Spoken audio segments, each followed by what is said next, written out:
Judul firman Tuhan pagi ini adalah Yesus adalah Tuhan pemberi Roh Kudus.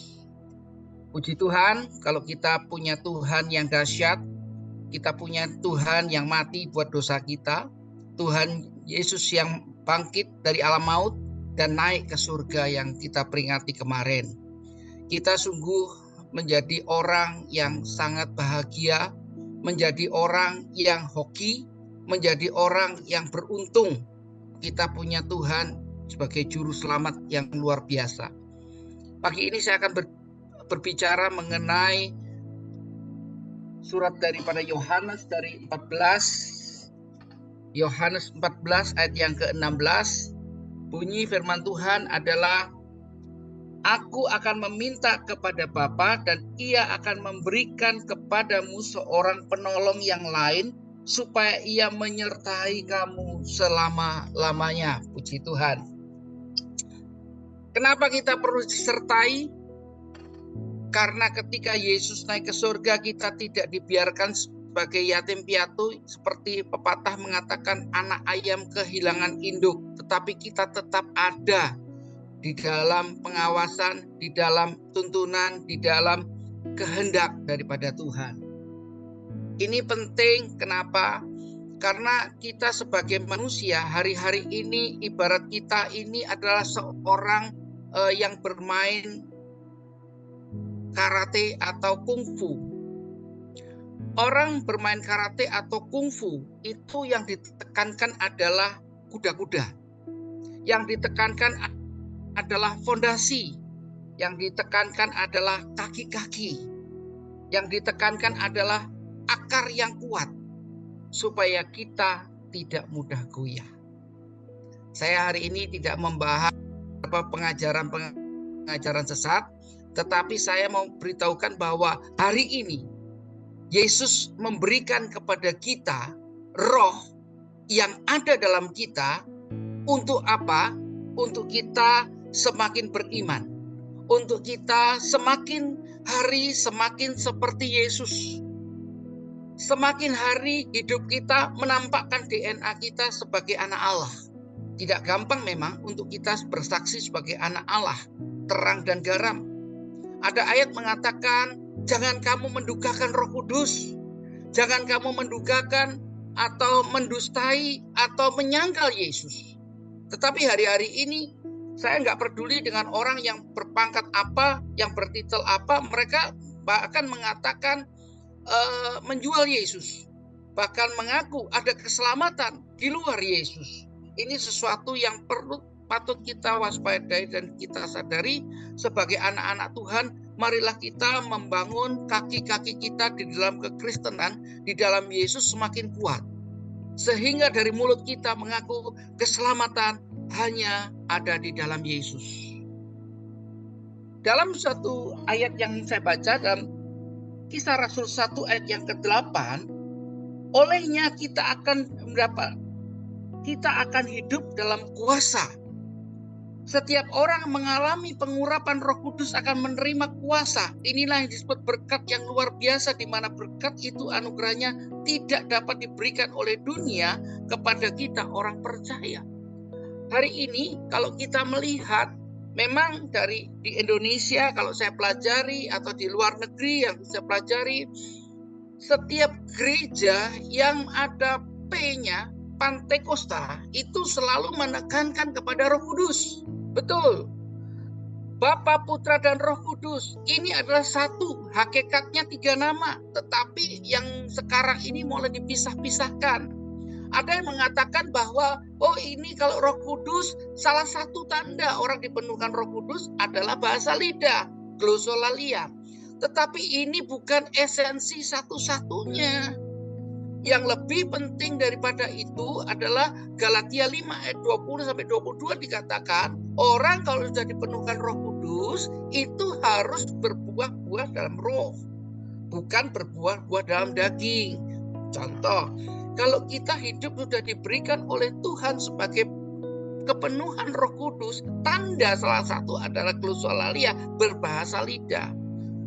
Kenapa ini selalu menjadi perdebatan ramai? Karena Ya, kembali lagi, ketika orang tidak dipenuhkan Roh Kudus, ketika orang hanya membatasi diri sebagai mazhab atau teori atau teologia, mereka tidak akan percaya. Bahkan dari pihak kawan-kawan kita, sesama Kristen pun mereka tidak percaya.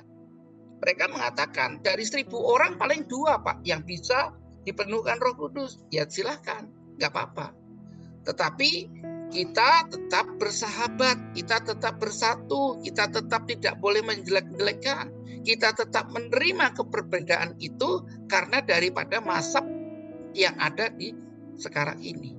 Mari kita bicara dalam Gereja Bethel Indonesia yang salah satu poin pengakuan iman adalah Roh Kudus. Diakui dan diterima, diterapkan, dipraktikkan. Kenapa hari-hari ini orang cenderung untuk memutarbalikkan Alkitab? Alkitab dipelajari bukan untuk diimani, tetapi Alkitab dipelajari untuk dicari kesalahannya, untuk dicari titik lemahnya. Itu sebabnya sebagai anak-anak Tuhan hari-hari ini, mari kita berakar kuat dalam Tuhan. Mari kita rindu dipenuhkan Roh Kudus. Ada suatu ketentuan, kita mencari kepenuhan Roh Kudus 10 hari supaya kita dipenuhkan dengan sungguh-sungguh. Firman Tuhan mengatakan, ketoklah, mintalah, carilah, maka engkau akan mendapat. Dasar daripada firman ini, mari kita terapkan hari ke depan. Kenapa? Hari-hari ini kita sudah capek menghadapi dunia yang bergolak terus, ekonomi yang bergolak terus, kehidupan yang bergolak terus, bahkan sakit penyakit yang bergolak terus. Tetapi kita perlu adanya suatu iman yang mendasar kuat di dalam Tuhan, sehingga kita tidak mudah digoyahkan oleh ilah-ilah zaman ini. Kenapa? Kalau kita sudah di dalam kita kuat, kuda-kuda kita kuat, kuda-kuda pondasi iman kita kuat, kita tidak mudah disesatkan oleh pengajaran-pengajaran hari-hari ini. Yesus mengatakan, dia pergi ke rumah Bapa, menyediakan tempat bagi saudara dan saya. Istilah yang paling gampang adalah ketika kita diberikan voucher hotel, kita masuk ke dalam hotel, kita dibukakan pintu, disiapin karpet merah, dikasih welcome drink, dikasih makan, dikasih minum. Wah, dahsyat, luar biasa. Kita senang semuanya seperti itu. Yesus lakukan untuk itu Bapak Ibu Saudara. Tidak ada urusannya dengan mazhab, metode, gereja, teologi, tidak ada. Tetapi yang hari ini kita harus pegang bahwa saudara dan saya disiapkan tempat di rumah Bapa oleh Tuhan Yesus. Di samping kita menuju ke sana, kita di dalam kehidupan dunia ini kita disertai, kita digandeng, kita dituntun, kita diingatkan, bahkan kita suka diberikan suatu arahan keputusan yang baik. Kenapa? Di dalam kehidupan ini jujur Bapak Ibu Saudara, kita mengalami banyak persimpangan. Jalan mana yang harus kutempuh? Ke kiri atau ke kanan atau lurus? Baiknya saudara bertanya kepada roh yang ada dalam hidup saudara. Tuhan, jalan mana yang harus kutempuh? Jalannya sepertinya lebar, jalannya sepertinya mulus, tetapi ujung-ujungnya maut. Mari pagi-pagi hari ini, sebelum kita memulai hari ini, mari kita berpikir, tuntun kami Tuhan, peganglah tangan kami Roh Kudus, karena kami tak mampu jalan sendiri. Karena ketika kita jalan sendiri menurut kepikiran kita, menurut kekuatan kita, menurut pemikiran kita yang sempit, kita akan menuju kesalahan yang besar. Tetapi ketika kita minta Roh Kudus untuk memenuhi kita, untuk menuntun kita, untuk membereskan hidup kita, sehingga hidup kita berkenan di hadapan Tuhan. Waktu-waktu pagi orang-orang Kristen perlu kita berdoa, perlu kita mengucap syukur, perlu kita melipat tangan untuk berdoa minta tuntunan. Jalan apa yang harus kami tempuh hari-hari ini? Yang kedua, kenapa Roh Kudus diberikan kepada Tuhan Yesus kepada kita? Agar kita memiliki hubungan yang akrab dengan Tuhan. Hubungan akrab dengan Tuhan itu adalah hubungan intim dengan Tuhan. Ayatnya ada dalam Roma 8 ayat yang ke-14 sampai 16. Bapak Ibu Saudara baca sendiri.